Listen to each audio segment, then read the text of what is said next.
अस्सलामुअलैकुम दोस्तों, फिर एक नई वीडियो के साथ आप लोगों के सामने हाजिर हूँ। आज हम विवेक केसरी के इंस्टाग्राम रील्स पर रिएक्शन देने वाले हैं। तो बिना टाइम ज़ाय किए चलो रिएक्शन स्टार्ट करते हैं। आपके पास सब है, फिर भी आपके पास कोई नहीं। ये सुनने में तो अजीब लगता है, लेकिन समझ जाओ तो बहुत तकलीफ देता है। एक अमीर बाप था और उसका एक बेटा था। बेटा हमेशा अपने पिता से कार मांगता। डैड, मेरे कॉलेज में सब अपने कार से आते हैं, मुझे भी मेरी कार चाहिए। उसके पिता ने कहा कि बेटा पहले तुम ग्रेजुएशन कर लो, उसके बाद मैं तुम्हें गिफ्ट में दे दूंगा। बेटा ग्रेजुएशन करके अपने पिता के पास आया और कहा, डैड मेरी गिफ्ट। उसके पिता ने अपने बेटे को गिफ्ट दिया। जब बेटे ने गिफ्ट को खोला तो उसके अंदर एक डायरी थी। ये देखकर उसे गुस्सा आ गया और उसने उस डायरी को वहीं पटका और जरा सी बात पर घर छोड़कर चला गया। उसके पिता ने उसे बार बार कॉल करनी चाहिए, लेकिन उसने अपना फोन स्विच ऑफ कर लिया। बेटा तो पढ़ा लिखा था ही, उसने अपने आप को सेटल कर लिया और काफी दिनों बाद उसके फोन पर एक कॉल आया और पीछे से पता चला कि अब उसके पिता इस दुनिया में नहीं रहे। बेटे की आंखों में आंसू थे और वो अपने घर को वापस लौट आया। और जब वो अपने सामान की ओर से गुजर रहा था तो उसकी नजर उस डायरी पर पड़ी। जब उसने उस डायरी को उठाया तो देखा कि उस डायरी के बीच में एक चाबी थी और उसके पहले पन्ने पर लिखा था, बेटा तुम इस कार से अपने सारे एडवेंचर्स को इस डायरी पर लिखना। कुछ समझे, हमारे अपने हमारे उम्मीद से ज्यादा हमारे लिए करते हैं, इसलिए चीजों को पहले जान ले। एक जमाना ऐसा भी आएगा, लोग अपने रब को भूल जाएंगे, लिबास बहुत कीमती पहनकर बाजार में अकड़ कर चलेंगे और इस बात से बेखबर होंगे कि उसी बाजार में उनका कफन मौजूद है। जय सर, डर लग रहा है? No sir. शादी हुई है? 2 साल पहले हुई है सर। बच्चा है? 3 महीने की बच्ची है सर। मर गई तो? परवाह नहीं सर। मुझे 10 मिनट के अंदर वो बॉम्ब चाहिए। मिल जाएगा sir.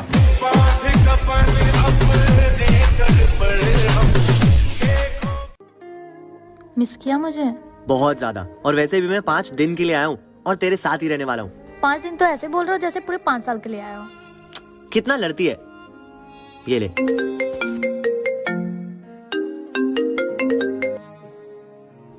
Yes sir, reporting sir. क्या हुआ? मुझे आज शाम का ट्रेन पकड़ के जाना पड़ेगा, कर्नल का कॉल था। तुम्हें तो हमेशा अपने काम के ही पड़े रहते, जाओ मुझे बात नहीं करनी। काम की नहीं, मुझे देश की पड़ी है। और वैसे भी मैं यहाँ रहकर सिर्फ तुम्हारी सुरक्षा करूंगा, वहां सरहद पर रहकर मैं पूरे देश की सुरक्षा करूंगा। और हम तो कभी भी मिल लेंगे, पर इस बार नहीं। मुझे माफ करना। सुनो, मैं समझती हूँ तुम्हें, अपना ख्याल रखना, इंतजार करूंगी तुम्हारा। मेरे प्यारे वतन, तुझ पे दिल कुर्बान। एक बहू अपनी सास की दिन रात सेवा किया करती थी। सास और बहू बड़े प्यार से रहा करते थे।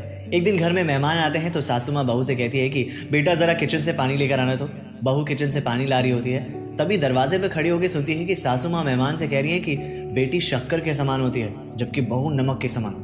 फिर क्या था, दरवाजे पर खड़ी बहू को यह बात बहुत बुरी लग जाती है। वो हमेशा शांत और उदास रहने लग जाती है। जब सासू माँ उसके उदासी का कारण पूछती हैं तो बहू कारण बताती है। सासू माँ मुस्कुराते हुए कहती हैं कि बेटा तुमने मेरे कहने का मतलब समझा नहीं। बेटी शक्कर के समान होती है, यानी कि वो हर हाल में मीठी लगती है, जबकि बहू नमक के समान होती है, जिसके बिना हर स्वाद बेस्वाद होता है। अर्थात कुछ समझे, अगर रिश्तों में शक और गलतफहमी आ जाए ना तो बड़े से बड़ा रिश्ता टूट जाता है। अगर आपको अपने रिश्तों को बचाना है तो इन 2 चीजों को कभी मत आने देना। और याद रखना, विवेक आपसे हमेशा ये कहता है कि जिंदगी में कुछ ऐसा कर जाओ कि जमीन पर बैठने पर लोग उसे बड़प्पन कहें, औकात नहीं। बहुत सालों के बाद 26 जनवरी के दिन एक सैनिक को छुट्टी मिली थी। परिवार से मिलने की इतनी खुशी की मानो दुनिया की सारी खुशी इस खुशी के आगे फीकी पड़ चुकी थी।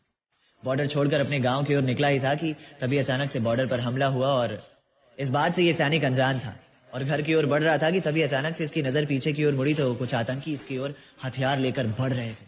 ये देखकर वो डर गया क्योंकि इसके पास कोई भी हथियार नहीं था। इसने सोचा कि अगर आज मैं अपने माँ से नहीं मिला तो शायद जिंदगी में कभी ना मिल पाऊं। और इन सभी चीजों को भूलकर वो अपने घर की ओर दौड़ निकला, लेकिन तभी अचानक से राष्ट्रगान शुरू हो गया। दिल तो था एक सैनिक का ही और वो वहीं पर ठहर गया। इस मौके का फायदा उठाकर आतंकियों ने उस जवान के सीने को छानी कर दिया, लेकिन राष्ट्रगान खत्म होने तक इस सैनिक का शरीर वहीं खड़ा रहा। और जैसे ही राष्ट्रगान खत्म हुआ, इसके रूह ने इसके शरीर को छोड़ दिया। अर्थात एक जवान कहलाना इतना आसान नहीं है। जज्बातों को पिघलाकर रगों में लोहा भरना पड़ता है। कभी ठंड में ठिठुर कर देखना, कभी तपती धूप में जल कर देखना कैसे हिफाजत होती है मुल्क की, कभी सरहद पर चल कर। कुछ साल बाद ये पल बहुत याद आएंगे। अकेले जब भी होंगे, साथ गुजरे हुए लम्हे याद आएंगे। पैसा तो बहुत होगा पर शायद खर्च करने के लिए लम्हे कम पड़ जाएंगे। एक कप चाय याद दोस्तों की दिलाएगी, यही सोचते सोचते फिर ये आंखें नम हो जाएंगी। दिल खोल के इन लम्हों को जी लो यारो, जिंदगी अपना इतिहास फिर नहीं दोहराएगी। ये पूरी दुनिया दहेज के पीछे मरती है, लेकिन दहेज क्या होता है ये उस बाप से पूछो जिसकी बेटी भी चली गई और जमीन भी। आज मैं अंगूर खरीदने बाजार गया। Tough line दुकानदार से बोलते पूछा कि क्या भाव है, तो दुकानदार ने कहा कि 80 रुपए किलो।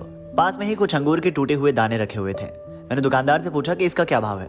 दुकानदार ने कहा कि 30 रुपए किलो।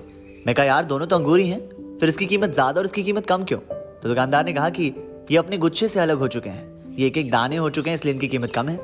कुछ समझे? इस अंगूर ने हमें एक बहुत बड़ी सीख दे दी। बिल्कुल ऐसे ही हमारी भी कीमत है। जब हम अपने परिवार के साथ होते हैं तो हमारी कीमत ज्यादा होती है, और जैसे ही हम अपने परिवार से अलग होते हैं हमारी कीमत आधे से भी कम हो जाती है। इसलिए जिंदगी में कितने भी आगे क्यों ना बढ़ जाओ, कभी अपने परिवार और अपने दोस्तों का साथ मत छोड़ना, क्योंकि अर्श से फर्श तक आने में वक्त नहीं लगता। और याद रखना, विवेक आपसे हमेशा ये कहता है कि जिंदगी में कुछ ऐसा कर जाओ कि जमीन पर बैठने पर लोग उसे बड़प्पन कहें, औकात नहीं। क्या हुआ यार, छोड़ दिया उसने तुझे? हाँ यार, हम लड़के हैं, लोग हमसे प्यार भी हमारी सैलरी देखकर करते हैं। तुम्हें देखो ना, प्यार भी सैलरी देख के करते हैं। वैसे इससे एक बात आई यार, लोगों की मजबूरियां भी समझो। अगर तुम उसके मोहब्बत खुशी में साथ हो, ठीक है, वो तुझे खिला रहे या पिला रहे, तेरे साथ है, तेरे हर बात मान रहे, और अचानक से उसे कोई मजबूरी आ जाए तो उसे भी समझो, ना कि उसकी मजबूरी का कोई गलत पे उठा लो या कोई बहाना बना के बस निकल जाओ। ये गलत बात है।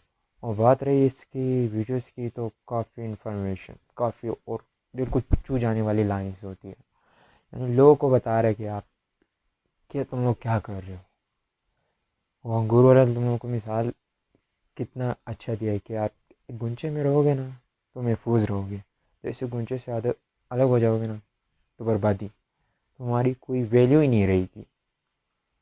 और बाकी वो फ़ौज की ज़्यादा वीडियोस थी, तो मैं तो हैरान इस बात पे हूँ कि फ़ौजी जो बॉर्डर्स पे खड़े होते हैं बिल्कुल सिंगल, खामोश, कोई 8 घंटे की कम से कम इनकी ड्यूटी होती है। अगर हम सिर्फ 10-15 मिनट के लिए चुप रहे ना तो ऐसा लगता है कि बस मर गए। तो उन फौजियों का सोचो कि जिनको डर होता है या नहीं होता है, तो मुझे नहीं पता क्योंकि मैं एक फ़ौजी नहीं हूँ। बॉर्डर पे खड़े होते, कभी कहीं किसी टाइम भी गोली लग सकती है, मर सकते हैं। मगर आम लोग कहते हैं फौजी फ़ौज में मल्ला मौज में, ऐसा कुछ नहीं होता। तो उम्मीद करता हूँ आप लोगों को ये वीडियो पसंद आई होगी। मज़ीद अच्छी वीडियोज़ देखने का हमारे चैनल हमें सब्सक्राइब करें।